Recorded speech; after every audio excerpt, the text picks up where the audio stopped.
دیکھیں جی، اللہ نبی وارث نبی علیہ السلام کے مبارک دور میں تو یہ لفظ بخاری مسلم میں استعمال ہوا ہے کہ زمین اللہ اور اس کے رسول کی ہے. وہ جب کفار کے ساتھ معاملات چل رہے تھے وہ دینی احکامات کے پوائنٹ آف ویو سے. ہمارے سب کانٹیننٹ کے کلچر میں جو اللہ نبی وارث کے الفاظ استعمال ہو رہے ہوتے ہیں نا، وہ بڑے خطرناک ہوتے ہیں. وہ جیسے ہم خدا حافظ کہتے ہیں نا، وہ اس کانٹیکسٹ میں کہہ رہے ہوتے ہیں کہ اللہ رسول کے حوالے. تو یہ تو انتہائی گستاخانہ کلمات ہیں. اور میرا اس کے اوپر یوٹیوب کے اوپر ایک کلپ بھی چڑھا ہوا ہے. کیا نبی صلی اللہ علیہ وآلہ وسلم دنیا میں رزق تقسیم کرتے ہیں؟ رپلائی ٹو امام احمد بریلوی. احمد بریلوی صاحب نے ایک شعر لکھا، رب ہے معطی یہ ہے قاسم، رزق اس کا ہے کھلاتے یہ ہیں. وہ کہتے ہیں کہ عطا اللہ فرماتا ہے لیکن تقسیم نبی علیہ السلام کرتے ہیں. اور انہوں نے ایک حدیث کا ادھورا ترجمہ کیا جو بخاری اور مسلم دونوں میں ہے. صحیح بخاری میں کتاب العلم چیپٹر میں آپ کو حدیث مل جائے گی، یہ مشکات میں بھی شروع میں کتاب العلم میں آپ کو حدیث مل جائے گی کہ نبی علیہ السلام نے فرمایا، اللہ تعالیٰ جس کے ساتھ بھلائی کا ارادہ فرماتا ہے اس کو دین کی فقہ اور سمجھ عطا فرما دیتا ہے. اللہ دیتا ہے، میں تو تقسیم کرتا ہوں. یعنی یہ دین کا علم میرا ذاتی نہیں ہے، میں اللہ تعالیٰ جو مجھے سکھاتا ہے میں سکھاتا ہوں. انہوں نے آخری ٹکڑا پکڑ لیا، اللہ دیتا ہے میں تقسیم کرتا ہوں. ان کا یہ روٹی تیرا کھاواں تیرے گیت گاواں یا رسول اللہ، وہ شعر لکھ دیے. اور اسی طریقے سے پانی ہے انہی کا پانی، کھانا ہے انہی کا کھانا، ہم انہی کا کھاتے ہیں، انہی کے گیت گاتے ہیں. یہ سارے شعر انہوں نے بنا لیے. حالانکہ اس میں تھا کہ دین کا علم تو ظاہر ہے، صحابہ کرام بھی کہتے ہیں واللہ ورسولہ اعلم، اللہ اور اس کا رسول بہتر جانتے ہیں. لیکن جو تقویدی امور ہیں وہاں تو نہیں. مسند احمد کے اندر حدیث ہے، الادب المفرد امام بخاری کی کتاب میں ایک صحابی نے حضور کو کہہ دیا، یا رسول اللہ صلی اللہ علیہ وآلہ وسلم ما شاء اللہ وشئت، اللہ کے رسول جو آپ چاہیں جو اللہ چاہے. آپ فرمایا اجعلتنی للہ ندا، کیا تو نے مجھے اللہ کے مقابلے میں کھڑا کر دیا؟ بل قل ما شاء اللہ وحدہ، بلکہ کہے جو اکیلا اللہ چاہے. اچھا، اس صحابی نے آگے سے یہ نہیں کہا یا رسول اللہ صلی اللہ علیہ وآلہ وسلم دیکھیں میں جو وہ آپ کو اللہ کی اطاعت سے ہی مان رہا ہوں نا، آپ کیوں اس کو نیگیٹیولی لے رہے ہیں؟ دیکھیں میں اللہ کی اطاعت سے ہی، اس کے اذن سے ہی مان رہا ہوں. یہ صحابہ کرام کے دماغ میں اس قسم کی باتیں کسی نے نہیں ڈالی ہوئی تھی.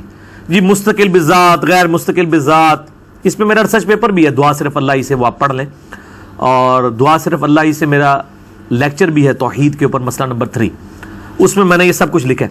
تو ان کے دماغ میں تو یہ وہم بھی نہیں آیا کہ یہ والا معاملہ. تو اس سے پتہ چلا تکوینی امور جو تقدیر سے تعلق رکھتے ہیں اس میں آپ صرف کہیں گے جو اللہ چاہے. الحمدللہ امت یہی کہتی ہے، ہم ماشاء اللہ و رسول تو نہیں کہتے، ماشاء اللہ ہی کہتے ہیں، انشاءاللہ ہی کہتے ہیں، انشاءاللہ و رسول تو نہیں کہتے. اللہ نبی وارث جو یہ یعنی لکھا ہوا ہے گاڑیوں کے پیچھے، یہ بالکل غلط ہے. اور یہ نبی علیہ السلام اگر آج دنیا میں موجود ہوں تو ان کے اوپر سخت عتاب فرمائیں.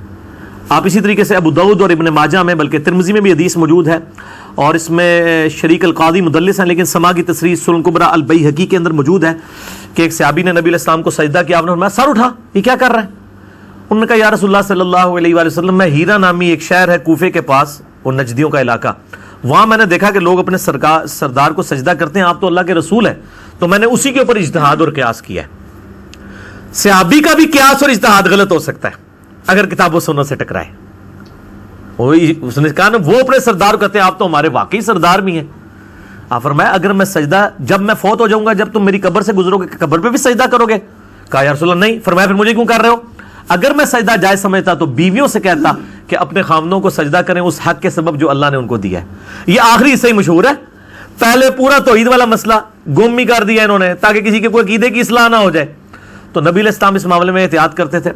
صحیح مسلم میں کتاب الجمعہ چیپٹر کے اندر موجود ہے کہ ایک خطیب نے نبی علیہ السلام کے سامنے تقریر کرتے ہوئے کہہ دیا، من یطع اللہ ورسولہ فقد فاز فوزا عظیما، جو اللہ اور اس کے رسول کی اطاعت کرے وہ کامیابی کے بلند درجے پر فائز ہوا.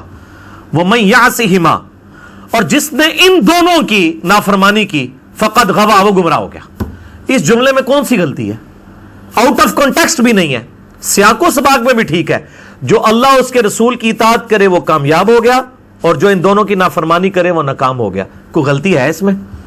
نہ کوئی لٹریچر کی غلطی ہے، نہ کانٹیکسٹ کی غلطی ہے. لیکن نبی علیہ السلام کی اطاعت دیکھیں. آپ فرمایا بئس الخطیب انت، وہ کتنا برا خطیب ہے تو نے یہ الفاظ استعمال، بلکہ کہ من یعص اللہ ورسولہ، تو کہ جو اللہ اور اس کے رسول کی نافرمانی کرے. تو یہ کیوں کہہ رہے جو ان دونوں کی کرے؟ اور یہاں پہ وہ ڈاکٹر طاہر القادری صاحب شعر پڑھ رہے ہوتے ہیں، ہک ہے ہک ہے ہک ہے، ٹھیک ہے، جڑا ہک کی ڈو آنکھیں وہ کافر و مشرک ہے، جو ایک کو دو کہ یہ کس کو وہ سنا رہے ہیں؟ یہ تو نبی علیہ السلام فرما رہے ہیں کہ ہک ہے ہک ہے ہک ہے نہیں کہنا، بلکہ کہنا ہے وَمَن يَعْصِ اللَّهَ وَرَسُولَهُ۔ اور ابو داؤد میں یہ حدیث آگے بھی چلتی ہے، اس میں آپ علیہ السلام کے الفاظ ہیں، اس میں تو آپ فرمایا بئس الخطیب انت، صحیح مسلم میں، اس میں آپ نے فرمایا قم اذهب، اٹھ اور ادھر سے دفع ہو جا میری مجلس سے، آپ وَإِنَّكَ لَعَلَىٰ خُلُقٍ عَظِيمٍ ہے، لیکن یہاں آپ نے برداشت نہیں کیا توحید کے اوپر حملہ، کیونکہ امام الواحدین بھی تو ہے نا۔ اگر آپ علیہ السلام نے یہ احتیاطیں نہ کی ہوتی تو عیسیٰ علیہ السلام کو جس طرح آج پوجا جا رہا ہے نا، ابو بکر عمر عثمان و علی رضی اللہ عنہم اجمعین بھی نبی علیہ السلام کو پوج رہے ہوتے اگر نبی علیہ السلام نے یہ تعلیمات اتنی سخت نہ دی ہوتی۔ اسی لیے صحیح بخاری میں آتا ہے نبی علیہ السلام کی وفات کے اوپر جو پہلا خطبہ ہے حضرت ابو بکر کا، 3 آیات قرآن کی پڑھ دی ہیں انہوں نے۔ پہلا تو جملہ ہی آگے بولا ہے من کان یعبد محمدا فإن محمد قد مات، بھائی جو بھی تم میں سے محمد کی عبادت کرتا تھا تو جان لے کہ محمد صلی اللہ علیہ وآلہ وسلم کو موت آ چکی ہے، اور جو اللہ کی عبادت کرتا ہے وہ جان لے کہ اللہ زندہ ہے، ہمیشہ قائم رہنا۔ کتنا گستاخانہ جملہ ہے آج کی ڈاکٹرائن میں، حضور کی میت رکھی ہوئی ہے، حیات النبی نہیں پڑھا رہے، وہ وفات النبی پڑھا رہے ہیں، عقیدہ دے رہے ہیں، اور یہ انہوں نے اپنا ذاتی جملہ بولا ہے، یہ کہیں قرآن و حدیث میں جملہ نہیں آیا۔ جب یہ جملہ بولا پھر انہوں نے قرآن کی آیت پڑھی وما محمد الا رسول قد خلت من قبلہ الرسل افإن مات او قتل انقلبتم علی اعقابکم۔ دیکھو محمد تو نہیں صلی اللہ علیہ وآلہ وسلم مگر ایک رسول ہی، اگر یہ فوت ہو جائیں یا شہید کر دیے جائیں جنگ میں، یہ میں ترجمہ کر رہا ہوں، اللہ تعالیٰ نے یہ لفظ نہیں استعمال کیا، اللہ نے کہا اگر محمد مر جائیں یا قتل ہو جائیں کیا تم دین سے الٹے قدم پھر جاؤ گے؟ اور جو کوئی دین پہ ثابت قدم رہے گا اللہ تعالیٰ اس کو جزا دے گا، اور جو الٹے قدم پھیرے گا اللہ کا کوئی نقصان نہیں کرے گا۔ اب یہ ہوتے تو یہ تو الفاظ بھی صحیح کراتے کہ آپ نے اللہ کیوں کہا ہے کہ اگر محمد مر جائیں یا شہید قتل کر دیے جائیں، آپ کو کہنا چاہیے تھا وصال فرما جائیں یا شہید ہو جائیں، پردہ فرما جائیں۔ وہ اللہ کا بندہ میں تائیں پٹنا کہ جس خدا کا تعارف ہمارے علماء انڈیا پاکستان بنگلہ دیش کے علماء اور بزرگوں نے ہمیں کروایا ہے وہ خدا کوئی اور ہے، اور جو خدا قرآن و سنت کے اندر ہے وہ اور ہے، اور وہی خدا ہے جس کے سامنے آپ نے مر کے بعد پیش ہونا ہے۔ اچھا اب آپ دیکھیں کہ یہ اس لیول کی احتیاط آپ نے فرمایا اٹھ اور دفع ہو جائے ادھر سے، تو نے یہ الفاظ کیوں استعمال کیے؟ اس نے تو آگے سے نہیں کہا یا رسول اللہ علیہ وسلم میری تو ایسی کوئی نیت نہیں تھی، میں نے تو دیکھیں پورے کانٹیکسٹ میں جملہ بولا ہے۔ یہاں بھی لوگ دلیل دے رہے ہوتے ہیں او جی ہم تو اللہ کا بندہ ہی مانتے ہیں نا جی، ہم کون سا ان کو اللہ کہتے ہیں؟ تو وہ صحابی کا اللہ کہہ رہا تھا جس نے کہا کہ جو ان دونوں کی نافرمانی کرے، اس یہ ہوتے تو یہ آگے ڈیبیٹ کرتے کہ یا رسول اللہ علیہ وسلم کیا ہوا جائے، اسی تو کوئی ایسی گل نہیں جی کی تھی، ہم نے تو کوئی ایسی بات نہیں کی ہے، میں تو کانٹیکسٹ میں بات کر رہا ہوں، جو اللہ اس کے رسول کی اطاعت کرے وہ کامیاب ہو گیا، جو ان دونوں کی نافرمانی کرے وہ ناکام ہو جائے، اس میں میں نے کون سا جرم کر دیا ہے؟ ان کے دماغ میں فطور نہیں تھے جو انڈیا پاکستان بنگلہ دیش افغانستان کے بزرگوں اور علماء نے ان کے دلوں کے اندر کوٹ کوٹ کے بھر دی ہیں، اور پھر وہ اللہ نبی وارث اور پتہ نہیں کیا کیا چیزیں ٹیکسیوں کے پیچھے بھی لکھی ہوئی ہوتی ہیں انہوں نے، اور جو کوئی سمجھا رہا ہوتا ہے اس کے اوپر یہ گستاخی کے فتوے لگا رہے ہوتے ہیں۔ تو شرم کریں، یعنی آپ کو پھر اس کے اوپر شعر سنا دیں گے، عشق دے چلے نمبر لے گئے عقل والے انجے ہی عمرہ گالیاں، کہ عشق کے جو پاگل ہیں وہی جیتیں گے، عقل والے تو رہ جائیں گے۔ قرآن تو بالکل الٹ بات کرتا ہے اس کے، قرآن تو کہتا ہے قل هل يستوي الذين لا يعلمون والذين هل يستوي الذين يعلمون والذين لا يعلمون انما يتذكر اولو الالباب۔ اے نبی علیہ السلام فرما دیجئے علم والے اور بغیر علم والے تو برابر نہیں ہو سکتے، نصیحت تو نہیں حاصل کرتے مگر عقل والے۔ تو اسی کہندے ہو عقل والے عمرہ گالیاں، اللہ کہندا ہے عقل والے ہی بندے دے پتر جائے۔ دیکھ لیں کتنی ڈیفرنٹ ڈاکٹرائن ہے۔ پھر آیا کہ انما یخشی اللہ من عبادہ العلماء، اللہ کی معرفت اور خشیت صرف اہل علم کو ہے۔ پھر نبی علیہ السلام کو کہا گیا ربی زدنی علما، اے نبی آپ بھی دعا کیجئے اللہ میرے علم میں اضافہ کر دے۔ آپ کو یہ نہیں کہا گیا کہ اے نبی دعا کیجئے کہ اللہ میرے عشق میں اضافہ کر دے، یہ تو دعا نہیں سکھائی گئی، ٹھیک ہے۔ علم کی بنیاد کے اوپر ہی جو محبت ہوگی وہی کارگر ہے، ورنہ وہ دجالیت ہی ہوگی، وہ آپ کی اپنی ڈاکٹرائن ہوگی۔ جس طرح یہودیوں کے بارے میں سورۃ البقرہ میں آیا، یہودی کہتے ہیں کہ جنت جو ہے نا وہ ہمارے لیے گارنٹیڈ ہے، اگر ہم جنت دوزخ میں گئے بھی گئے تو اللہ تعالیٰ تھوڑے دنوں کے لیے لوگوں کی آنکھوں میں دھول جھوننے کے لیے ہمیں ڈالے گا، پھر اسی جنت جانا ہے، جنت جیسی ہی جانا ہے، جو کچھ بھی ہے اے اللہ تیرے محبوب کی امت سے۔ یہ سیم چیزیں یہودی بھی کہتے تھے۔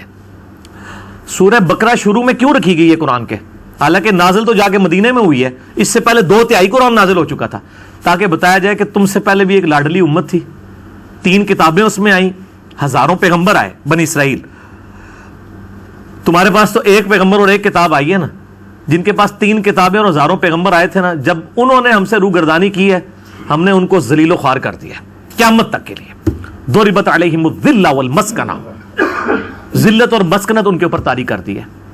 اور جو دیکھ لیں نا آپ، تو تمہیں کس چیز کا زوم ہے؟ تو 7 یونیورسل ٹروتھ آئے ہیں سورہ بقرہ کے شروع کے رکوعوں میں، بنی اسرائیل کے اوپر پوری 4 شیٹ ہے مقدمے کی، ایک ایک جرم ان کا بتایا گیا، اینڈ پہ ایک یونیورسل ٹروتھ آیا ہے۔ اور میری آپ قرآن لیکچر دیکھ لیں، میں نے وہ 7 کے 7 یونیورسل ٹروتھ جو ہے نا بیان کیے ہیں کہ یہ اللہ کے جنرل رولز ہیں، جسے فٹ اسے گفٹ۔ پھر اللہ نے نہیں دیکھنا یہ امت موسیٰ ہے یا امت عیسیٰ ہے یا امت محمد ہے صلی اللہ علیہ وآلہ وسلم وعلیہم السلام اجمعین۔ پھر اللہ تعالیٰ جو ہے نا وہ اس کی عدل کی تلوار ننگی ہے، وہ کسی کا کوئی لحاظ نہیں کرتا۔ ٹھیک ہو گیا جی؟ ان ساری احادیث کی ڈیفینیشن تو یہ ہوا کہ یہ زمرہ جو ہے وہ شرک میں آتا ہے۔ ظاہر ہے جی شرک میں لے جائے گا، کیوں نہیں؟ یہ تو کوئی بات ہی نہیں، جو آپ صلی اللہ علیہ وسلم خود فرما رہے ہیں اجعلتنی للہ ندا، کیا تو نے مجھے اللہ کے مقابلے پہ کھڑا کر دیا؟ بلکہ کہے جو اکیلا اللہ چاہے، تو شرک کے اندر رہ جاتا ہے۔ لیکن اب مسئلہ یہ ہے نا کہ شرک تو آپ کے انڈیا پاکستان کے علماء نے تو ختم کر دیا ہوا ہے، ہاں کتابوں میں ختم کیا ہوا ہے، تقریروں میں ختم کیا ہوا ہے، ویسے سب سے زیادہ ادھر ہی ہے۔ تو اس میں میرا مسئلہ نمبر 8 ہے، کیا کلمہ گو مسلمان بھی شرک کر سکتا ہے؟